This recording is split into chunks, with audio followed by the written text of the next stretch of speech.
Well, hello there, humans, hippies, earthlings, whoever you are, wherever you are, whatever you're doing, and if you're lucky enough to be doing it too on Bushka Blitz. And I am back with another French light tank takedown. This is the Tier 5 AMX ELC Bis, and I saw a lot of people getting upset about this tank because it doesn't have the same gun it has on the PC variant and all that kind of thing. I'm completely not on your side of the ledger. I think this tank is the best light tank in the French line, and it's also the most difficult to drive in terms of so many things. Like, this is the hardest tank I've ever driven that's like a proper fast tank at getting on the move shots in without being scoped in, without being zoomed in. It's got absolutely nothing in the way of armor. It's got the worst DPM of any Tier 5 light tank. You know, you'd think it's not particularly amazing gun handling wise. It's got the worst gun depression of any Tier 5 light tank. It's got the worst gun elevation of any Tier 5 light tank. You'd be forgiven for asking, Bushka, why the hell would you like this tank? It's got one thing going for it that absolutely no other Tier 5 light tank has anywhere near as much of, and that is fun. This tank is freaking hilarious to drive. It is just flat out fun to drive.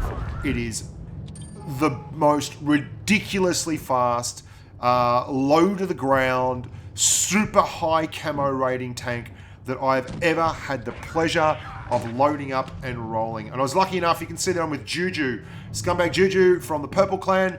Have a look where he's firing from. He's in a fold in the ground, and he's just sitting there farming damage because no one over there can actually get a gun that hits him because it's Tier 5 and there's low laser beams. And you know what they say? You can't hit what you can't see. And that is absolutely the case with the ELC Bis, which I like to call the Electric Biscuit. Have a look at this. I'm in a really tough, precarious position here. Any other tank, just about, I would be getting absolutely wrecked. They'd be able to get shots in my turret. I'd only be able to angle up to one side. I'm hiding like on the edge of a hill. It's like a cockroach. It is the cockroach, the absolute cockroach. This is the Goose tank, the Tier 7. This is why this tank only has 35 degrees of traverse either side of the turret. If you had more, you could side hug everything in the game. Hardly anyone would be able to hit you. You're going to see an image soon when I do the mobility and camouflage section of the ELC, the Electric Biscuit, right up next to a VK2801. I mean, the Goose has gun depression. It just can't even go close to getting a shot on me. And the VK2801 can nearly not get a shot into the side of this thing. If this had turret traverse, it would be so stupidly overpowered. You could literally sidle it up to any tank in the game. Look, it looks like an optional extra on the back of an E100, like a bike rack. And you can see here I'm with Wedge AC and Striker, and they're just shoving the tank around. And that's a big issue, because if you get run into in this thing, and I'm going to show you all the negatives, like, watch this VK. Look, it looks like a Goliath. It's just driving along. I'm doing 50 kilometers an hour, just getting pushed sideways, and it doesn't matter, because the thing only weighs 6.5 tons. And I'm going to get wrecked here because I try and reverse, and a VK3002M tunnels into the back of me and just says, nah, you're going to get wrecked. You can see him just pushing me out as I try and reverse in hard. And it looks enormous. I look like a go-kart next to that 3002M. It's insane. All right, let's talk about the mobility. 41.73 horsepower per ton. That is more horsepower per ton than the Drac. That's a VK2801. That's me taking off and leaving it for dead. Like, that is one of the fastest tanks in the game. Watch me climb every mountain like Julie Andrews. Oh my God, that's such a bad joke. Watch me climb and jump. This was in a game with Juju. Yep, righto. Just, did you see that? Did you see that? Let's go and try it again, but in the training room. I wasted an hour of my life doing this. It was so much fun. I just drove in a training room, jumping over stuff. It was epic. Absolutely epic. And you can do that in game too. Watch it go up this hill on Winter Malinovka. The thing about this tank is it goes from 0 to 65 so quickly that it can get up these obstacles really, really easily. Where a Drac has this massive engine with a massive heavy tank, this has a really, really big engine on a really, really little tank.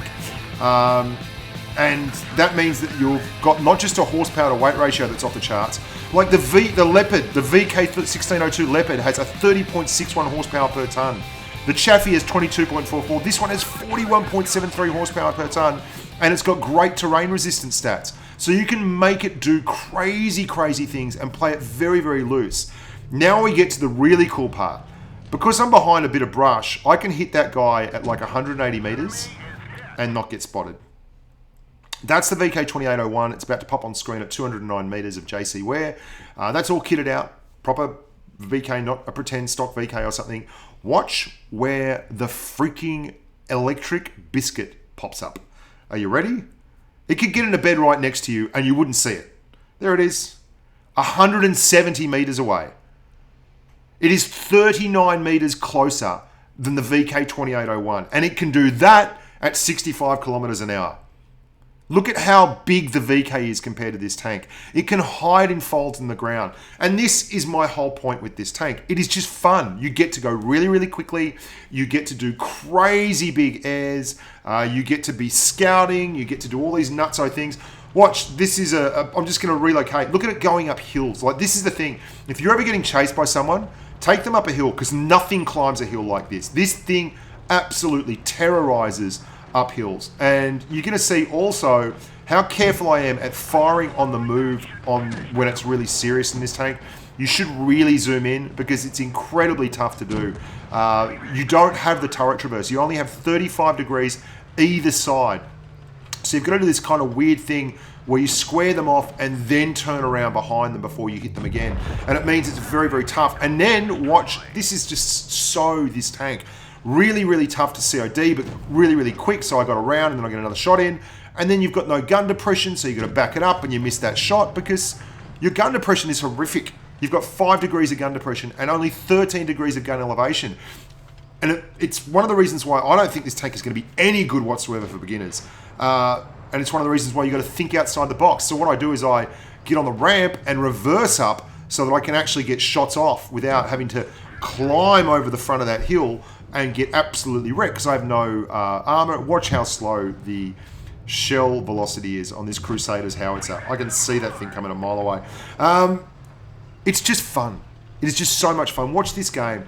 I was laughing out loud while I was playing this game. I was absolutely laughing out loud in real life. If this had happened on a stream, I wouldn't have been able to talk because everyone's in lights and everyone is just running around like a lunatic. Oh, there's 2 of them.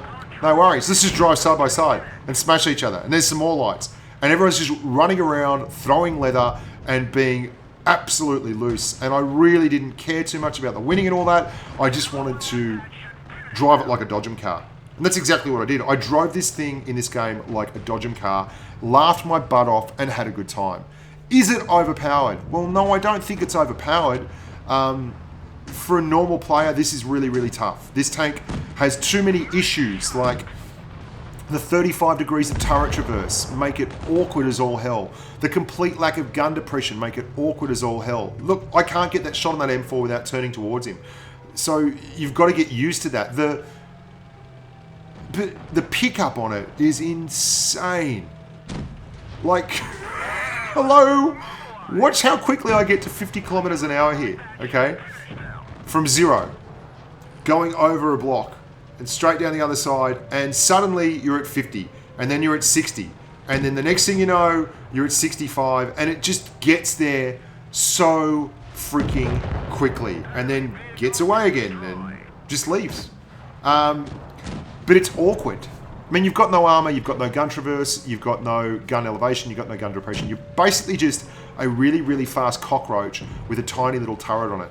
So what that means is I don't think the tank's overpowered.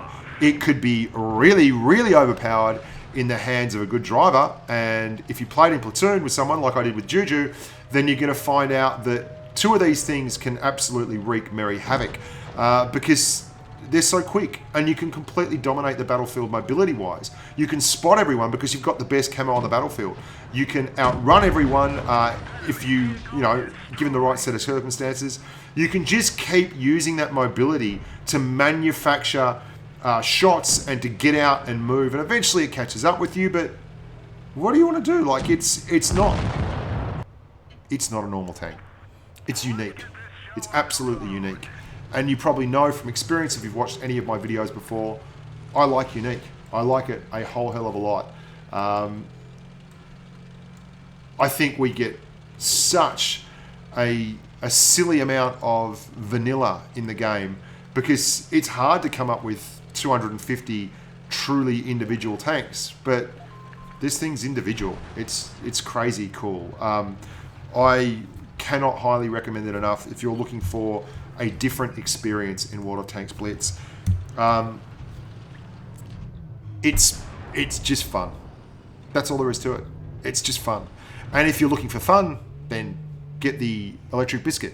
If you're looking for a tank that's an easy drive and dominates, then I'll get something like an IS-5 or run a T-54 Mod 1, or, you know, run an IS-7. Like that, you can do that. If you're after the win rate, this might not be the tank for you.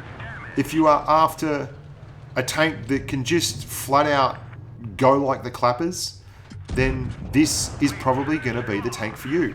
And you're going to see here, like, one of the hardest things to do with this tank, which I love doing, is firing on the move, because you have to basically use the whole tank to turn. And you can actually do something that I do with TDs, and a lot of people do with TDs once you start playing them for a while. And I'm going to tell this KV1, because I've seen this so much lately on the NA server, people who stay in spawn alone and then accuse the team of not helping them. You're like, if 5 of the team go to the flank and you're staying alone, you're the guy who's on his own, not the rest of the team.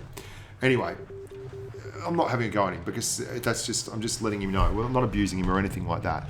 But if you are watching this and you see a whole bunch of tanks in your team go one way, follow them. Like, just follow the clowns. Equipment-wise on this thing, there's a couple of really key ones that I want to talk you through. Vitality at the top there on the right-hand side, the little helmet is really important because basically it provides you 10% to damage from ramming as well as 10% to crew protection. And if you get rammed in this thing being so little, it will really, really freaking hurt. Like, there's nothing really that's going to hurt more in this tank than getting rammed. Only thing really, I mean, HE if they can hit you, but mate, good luck hitting this thing with a tier 5 howitzer when it's doing 65 kilometers an hour. It is so low to the ground, and it is such amazing camo, and it resets while the tank is moving. So if the tank is at 170 meters plus and it's fully kitted out with rations and you know, all the bells and whistles, then you're going to be absolutely out of luck trying to stay with it because it will reset while it's moving. It's crazy, hey, like absolutely insane. The other one that obviously is important for this one is going to be the engine accelerator. The faster the engine goes, the faster you go, the better off you are. It's all about not being seen, about hiding in edges of ground, about sneaking around. And also, look at how hard it is for me to get the gun to bear on this thing. That's horrible. And it's one of the reasons why I nearly bit my iPad in two when I kept trying to do the on-the-move shots.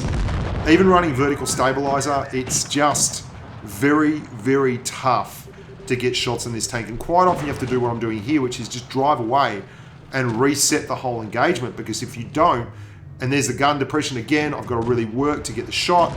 I can't get the shot because I've got no gun depression. It's cost me basically 320 odd hit points. Not being able to get the right shots off because I'm trying to do no scopes.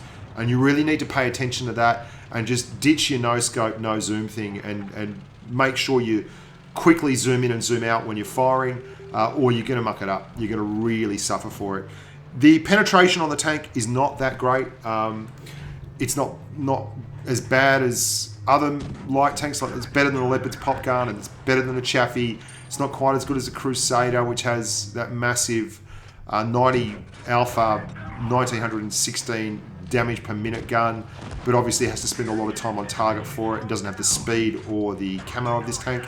But for all that, you know, aim time's rough, penetration's okay, your dispersion's all right for a tier 5 tank. You can see it just bounce the butt for VK3601. Like, you need to zoom in, and I finally figure it's just me. I don't want to embarrass myself here. I will actually zoom in and do this. But like, how good is this tank in terms of just offering something a little bit different? Anyway, look, thanks very much for watching. I hope you enjoyed that, and I hope it gives you a very good perspective on why I think this tank is a cracker. There's the mastery, 5 kills, high caliber, blah blah blah blah. Went really fast, had a great time. That's pretty much how it goes. Lots and lots and lots and lots of things coming up on channel. Tomorrow, I'm going to be live streaming the finals of the Tokyo Game Show. If you like tournament tanking, make sure to tune in for that. That's going to be on probably around about, I think it's going to be like, don't hold me to this, like 7:30, maybe 8:30 West Coast time, 11:30 East Coast time, NA. Not certain, but it's on in Tokyo, 1:45 UTC +7, whatever. There's so many time zones in my life now. It's a scary thing. Now, I've also got the Twister Cup finals for NA coming up. I'm going to be doing 4 streams there for that. I'm going to be doing 4 streams for the Asian Twister Cup finals, all the qualifiers, and then I'm obviously going to be doing those for the Twister Cup that will be heading to Minsk. Vegas on the 14th of October, sorry, where I'll be going for the Amazon Masters, the mobile Masters, with my good mate Snake Eyes, flying on the Big Bird straight out of Sydney, across the seas and into Vegas, into the Sin City, to basically call some tanking. So hopefully I'll see some of the boys from NA there, and that'll be really, really cool. Lots to go on, lots going on, lots. Had a great stream today with Triari, so make sure you stick around for those streams. I think next week we are with Void. So Void, if you're in Void, heads up. I'm going to be coming to a Discord server near you next Thursday NA time between 5:30 and 8:30. Between 5:30 West Coast time and 8:30 East Coast time for an hour and a half or so. And one other thing, every Tuesday NA time, 5:30 PM West Coast, 8:30 PM East Coast, I do a count-in for everyone, for the whole world. So if you're on that server and or if you can get to that server, I'll be counting in all over the place there with YouTube. Whoever's watching, you'll enjoy it. And patrons, if you're a patron, jump in the patron Discord channel and you can be talking to me live while it all happens. I'm also going to do another stream, obviously, like I do every Tuesday, every Sunday NA time. 5:30 PM East Coast, 8:30 PM West Coast. You're getting the times. So if you are watching these videos and you want to watch the live streams, just pop on at that time, and I'm always there. Sundays, Tuesdays, Thursdays. Those are the days. Until next time, boys and girls, look after yourselves and stay safe on Z.